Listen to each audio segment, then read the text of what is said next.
The letter starts off with, "Hello.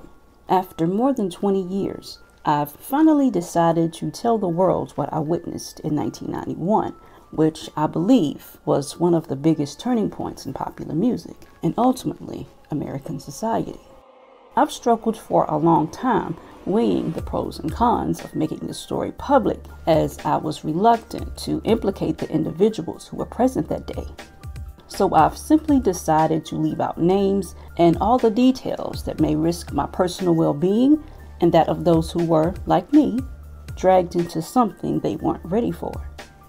Between the late 80s and early 90s, I was what you call a decision maker with one of the more established companies in the music industry. I came from Europe in the early 80s and quickly established myself in the business. The industry was different back then. Since technology and media weren't accessible to people like they are today, the industry had more control over the public and had the means to influence them any way it wanted. This may explain why in early 1991, I was invited to attend a closed-door meeting with a small group of music business insiders to discuss rap music's new direction. Little did I know that we would be asked to participate in one of the most unethical and destructive business practices I've ever seen. The meeting was held at a private residence on the outskirts of Los Angeles. I remember about 25 to 30 people being there, most of them familiar faces. Speaking to those I knew, we joked about the theme of the meeting, as many of us didn't care for rap music and failed to see the purpose of being invited to a private gathering to discuss its future. Among the attendees was a small group of unfamiliar faces who stayed to themselves and made no attempt to socialize beyond their circle. And based on their behavior and formal appearances, they didn't seem to be in our industry. Our casual chatter was interrupted when we were asked to sign a confidentiality agreement preventing us from publicly discussing the information presented during the meeting. Needless to say, this intrigued and in some cases disturbed many of us. The agreement was only a page long, but very clear on the matter and consequences, which stated that violating the terms would result in job termination. We asked several people what this meeting was about and the reason for such secrecy, but couldn't find anyone who had answers for us. A few people refused to sign and they walked out. No one stopped them. I was tempted to follow, but curiosity got the best of me. A man who was part of the unfamiliar group collected the agreements from us. Quickly after the meeting began, one of my industry colleagues, who shall remain nameless like everyone else, thanked us for attending. He then gave the floor to a man who only introduced himself by first name and gave no further details about his personal background. I think he was the owner of the residence, but it was never confirmed. He briefly praised all of us for the success we had achieved in our industry and congratulated us for being selected as part of this small group of decision makers. At this point, I began to feel slightly uncomfortable at the strangeness of this gathering. The subject quickly changed as the speaker went on to tell us that the respective companies we represented had invested in a very profitable industry which could become even more rewarding with our active involvement. He explained that the companies we work for had invested millions into the building of privately owned prisons and that our positions of influence in the music industry would actually impact the profitability of these investments. I remember many of us in the group immediately looking at each other in confusion. At the time, I didn't know what a private prison was, but I wasn't the only one. And sure enough, someone asked what these prisons were and what any of this had to do with us. We were told that these prisons were built by privately owned companies who received funding from the government based on the number of inmates. The more inmates, the more money the government would pay these prisons. It was also made clear to us that since these prisons are privately owned, as they become publicly traded, we'd be able to buy shares. Most of us were taken back by this. Again, a couple of people asked what this had to do with us. At this point, my industry colleague, who had first opened the meeting, took the floor again and answered our questions. He told us that since our employers had become silent investors in this prison business, it was now in their interest to make sure that these prisons remained full. Our job would be to help make this happen by marketing music which promotes criminal behavior, rap being the music of choice. He assured us that this would be a great situation for us because rap music was becoming an increasingly profitable market for our companies, and as employees, we'd also be able to buy personal stocks in these prisons. Immediately, silence came over the room. You could have heard a pin drop.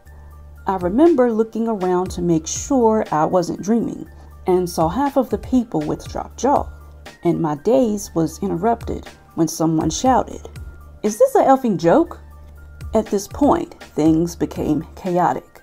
Two of the men who were part of the unfamiliar group grabbed the man who shouted out and attempted to remove him from the house. A few of us, myself included, tried to intervene. One of them pulled out a gun and we all backed off. They separated us from the crowd and all four of us were escorted outside. My industry colleague who had opened the meeting earlier hurried out to meet us, and he reminded us that we had signed agreements and that we would suffer the consequences of speaking about this publicly or even with those who attended the meeting. I asked him why was he involved with something this corrupt, and he replied that it was bigger than the music business and nothing that we'd want to challenge without risking consequences. We all protested, and as he walked back into the house, I remember word for word the last thing he said. "It's out of my hands now. Remember, you signed an agreement." He then closed the door behind him. The men rushed to our cars and actually watched until we drove off. A million things were going through my mind as I drove away, and I eventually decided to pull over and park on a side street in order to collect my thoughts. I replayed everything in my mind repeatedly, and it all seemed very surreal to me. I was angry with myself for not having taken a more active role in questioning what had been presented to us. I'd like to believe the shock of it all is what suspended my better nature. And after what seemed like an eternity, I was able to calm myself enough to make it home, and I didn't talk to or call anyone that night. The next day, back at the office, I was visibly out of it, but blamed it on being under the weather.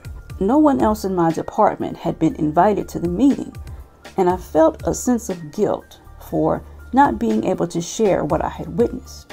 I thought about contacting the 3 others who were kicked out of the house, but I didn't remember their names and thought that tracking them down would probably bring unwanted attention. I considered speaking out publicly at the risk of losing my job, but I realized I'd probably be jeopardizing more than my job, and I wasn't willing to risk anything happening to my family. I thought about those men with guns and wondered who were they. I had been told that this was bigger than the music business, and all I could do was let my imagination run free. There were no answers and no one to talk to. I tried to do a little bit of research on private prisons, but didn't uncover anything about the music business's involvement. However, the information I did find confirmed how dangerous this prison business really was. Days turned into weeks, and weeks into months. Eventually, it was as if the meeting had never taken place, and it all seemed surreal. I became more reclusive and stopped going to any industry events unless professionally obligated to do so. On 2 occasions, I found myself attending the same function as my former colleague, and both times our eyes met, but nothing more was exchanged. As the months passed, rap music had definitely changed direction. I was never a fan of it, but even I could tell the difference. Rap acts that talked about politics or harmless fun were quickly fading away as gangster rap started dominating the airwaves. Only a few months had passed since the meeting, but I suspect that the ideas presented that day had been successfully implemented. It was as if the order had been given to all major label executives, and the music was climbing the charts, and most companies were more than happy to capitalize on it. Each one was churning out their very own gangster rap acts on an assembly line, Everyone bought into it, consumers included. Violence and drug use became a central theme in most rap music, and I spoke to a few of my peers in the industry to get their opinions on the new trend, but was told repeatedly that it was all about supply and demand. Many of them even expressed that the music reinforced their prejudice of minorities. I officially quit the music business in 1993, but my heart had already left months before. I broke ties with the majority of my peers and removed myself from this thing I had once loved. I took some time off, returned to Europe for a few years, settled out of state, and lived a quiet life away from the world of entertainment. As the years passed, I managed to keep my secret, fearful of sharing it with the wrong person, but also a little ashamed of not having the balls to blow the whistle. But as rap got worse, my guilt grew. Fortunately, in the late 90s, having the internet, which wasn't at my disposal in the early years, made it easier for me to investigate what is now labeled the prison industrial complex. Now that I have a greater understanding of how private prisons operate, things make much more sense than they ever have. I see how the criminalization of rap music played a big part in promoting racial stereotypes and misguided so many impressionable young minds into adopting these glorified criminal behaviors, which often lead to incarceration. 20 years of guilt is a heavy load to carry, but the least I can do now is to share my story and hope that fans of rap music realize how they've been used for the past 2 decades. Here for me to investigate what is now labeled the prison industrial complex. Now that I have a greater understanding of how private prisons operate, things make much more sense than they ever have. I see how the criminalization of rap music played a big part in promoting racial stereotypes and misguided so many impressionable young minds into adopting these glorified criminal behaviors, which often lead to incarceration.